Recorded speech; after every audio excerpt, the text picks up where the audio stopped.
Recién veíamos ahí las imágenes desde el puente Pueyrredón y por momentos viendo el análisis político de la Argentina, ¿no? De lo que pasa en el país, da la situación de que estamos metidos en una especie de olla a presión social y que realmente está tapada cuidadosamente, ¿no? Para que no explote, y aparece la pregunta que es básicamente cómo no explota en una situación que tiene tantas consecuencias para las mayorías trabajadoras, populares de nuestro país. La semana pasada, un sector de los movimientos sociales volvió a aparecer en el debate público. Ahí hay una primera parte que tiene que ver con el ataque de sectores de la derecha. Bueno, hoy charlábamos de estos ataques desde el lado del antisemitismo a Miriam Bregman, pero cada vez que hay movilizaciones también y acciones callejeras y los movimientos sociales, los sectores de trabajadores también salen a la calle, aparecen ataques duros, ¿no? También desde las usinas mediáticas, y sin duda son ataques que hay que rechazar de plano porque tienen que ver con cuestionar también la legitimidad del reclamo de lo que hace esas necesidades, ¿no? De los sectores populares, de las clases trabajadoras. Pero además de repudiar esos ataques, también está bueno meterse a debatir un poco qué hay detrás, bueno, de la estrategia que se dan distintos sectores y de los debates que tienen que ver con cuál es una salida de fondo a esos problemas profundos que se plantean, ¿no? El problema de la desocupación, el problema de la miseria, el problema de la pobreza, que son problemas ya estructurales en nuestro país. Como parte de ese debate entra esta discusión, esta propuesta que tiene que ver con la renta básica universal o con el salario básico universal, que también le llaman, y que básicamente sería la idea de que toda persona en condiciones de trabajar pueda cobrar un salario que es la tercera parte del salario mínimo vital y móvil. Son unos 9.000 pesos en este momento, ¿no? Aparece entonces como una propuesta para resolver ese problema. Y siempre es bueno volver a los clásicos para pensar también algunos elementos de la situación política. Y en este caso volvemos a Trotsky, de quien tenemos el librito acá, ¿A dónde va Francia? Se cumplió un nuevo asesinato, un nuevo año, un aniversario de su asesinato en manos de un sicario estalinista en la Ciudad de México. Y en sus escritos sobre los 30, que están sintetizados en este libro, que es A dónde va Francia, se mete a definir las situaciones políticas en momentos de transición, ¿no? Cuando las cosas no están del todo muy claras, ¿no? Incluso cuando son situaciones que no son abiertamente de pasividad, que no son abiertamente no revolucionarias y que tampoco están en el otro extremo, digamos, de situaciones donde ya claramente hay un enfrentamiento directo entre las clases, ¿no? En un Estado, en un país. Las definiciones que hacen en este texto quedan después sintetizadas en un texto muy importante que se llama El programa de transición, y donde Trotsky intenta y busca unir dos elementos, ¿no? Por un lado, las condiciones objetivas, la forma en la cual se presentan, digamos, la situación real, concreta, en ese momento de la clase trabajadora, y por otro lado la pelea por una salida de fondo, que en este caso es la pelea, o sea, lo que plantea Trotsky en ese momento, en ese libro, es la pelea por una sociedad socialista, ¿no? Que resuelva de fondo los problemas que están planteados. Entonces hay una lógica que está planteada en ese texto, que es que cuanto los problemas son más profundos,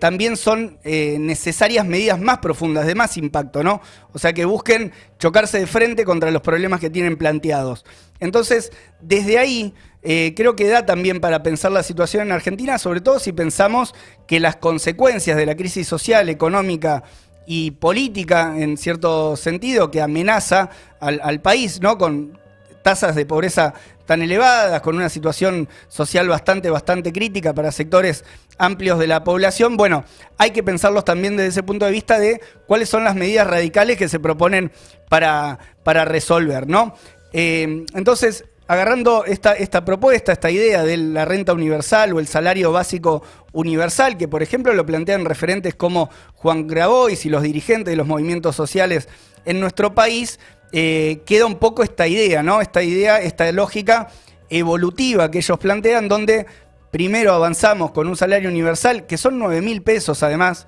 o sea, es un monto que realmente no alcanza para mucho y después en otro momento podemos ver cómo resolver el problema del empleo. Y la pregunta es cómo resolver el problema del empleo y cuándo, si la propuesta para ahora es un salario básico universal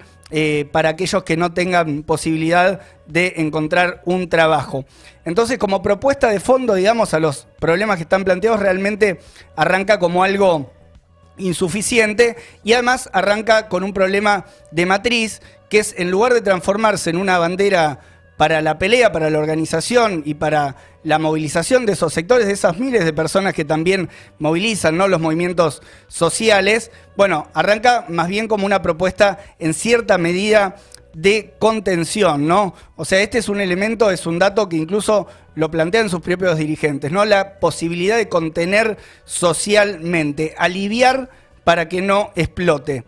Es una lógica bastante opuesta a pensar, por ejemplo, cómo se podría poner esa fuerza de millones de trabajadores en condiciones de precariedad para, bueno, tomar medidas más decididas y fundamentalmente para transformarlos en una fuerza de acción para lo que se hace necesario, digamos, para resolver los problemas profundos que tiene nuestro país, que básicamente son tocar los grandes problemas estructurales de la economía, ¿no? Entonces, son medidas que en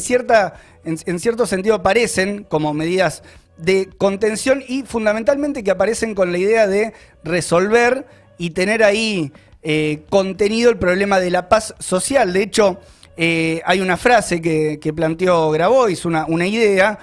donde dice que incluso si muchos grupos de izquierda no estuvieran atados a este esquema de contención social de los movimientos, estarían haciendo cosas mucho peores para la paz social en Argentina. Toda una definición. Este debate entonces del salario mínimo, del salario básico universal o de la renta básica universal se cruza en cierto sentido con la discusión y el debate de la reducción de la jornada laboral, que genera mucha simpatía en sectores de trabajadores y que ahora también entra en el debate de los sindicatos, pero ahí hay un tema, hay un problema, porque los dirigentes de algunos sindicatos están planteando la idea, pero están siendo muy poco consecuentes en ver cómo se podría implementar, cómo se podría llevar adelante una medida de ese tipo. Y, por ejemplo, agarro un ejemplo más claro, que es el de Hugo Yasky, ¿no?, dirigente de la CTA. El tipo dirige una parte importante, sindicatos importantes, pero la propuesta de jornada y de reducción de la jornada laboral que plantea está planteada en términos casi parlamentarios, como un proyecto, y no se lleva a discutir a los sindicatos de cómo se implementaría. Incluso contraponer proyectos, porque sabemos no es el mismo proyecto que el del Frente de Izquierda, tiene una serie de limitaciones, pero ni siquiera se lo plantea como una herramienta para generar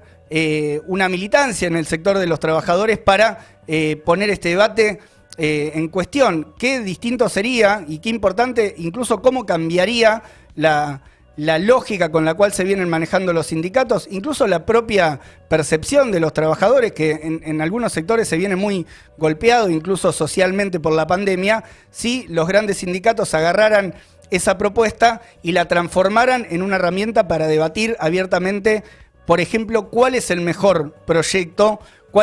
y cómo se conquista ese proyecto por la reducción de la jornada laboral. Creo que es un elemento que cambiaría bastante la disposición también y el estado de ánimo de miles de trabajadores en todo el país y que hay que pensarlo desde ese lugar. Entonces,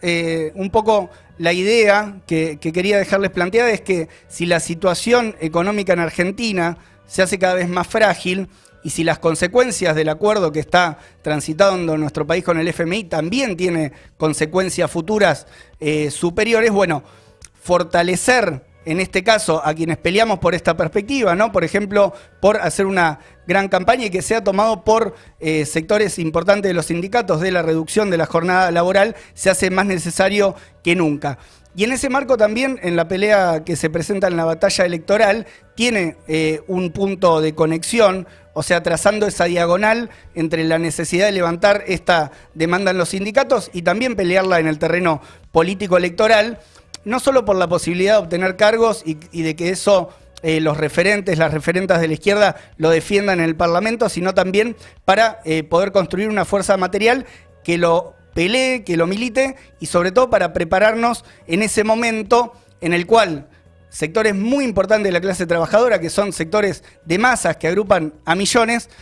salgan de la rutina y se transformen en la clave, en lo decisivo para cambiar el rumbo de nuestro país y sobre todo de hacia dónde estamos yendo.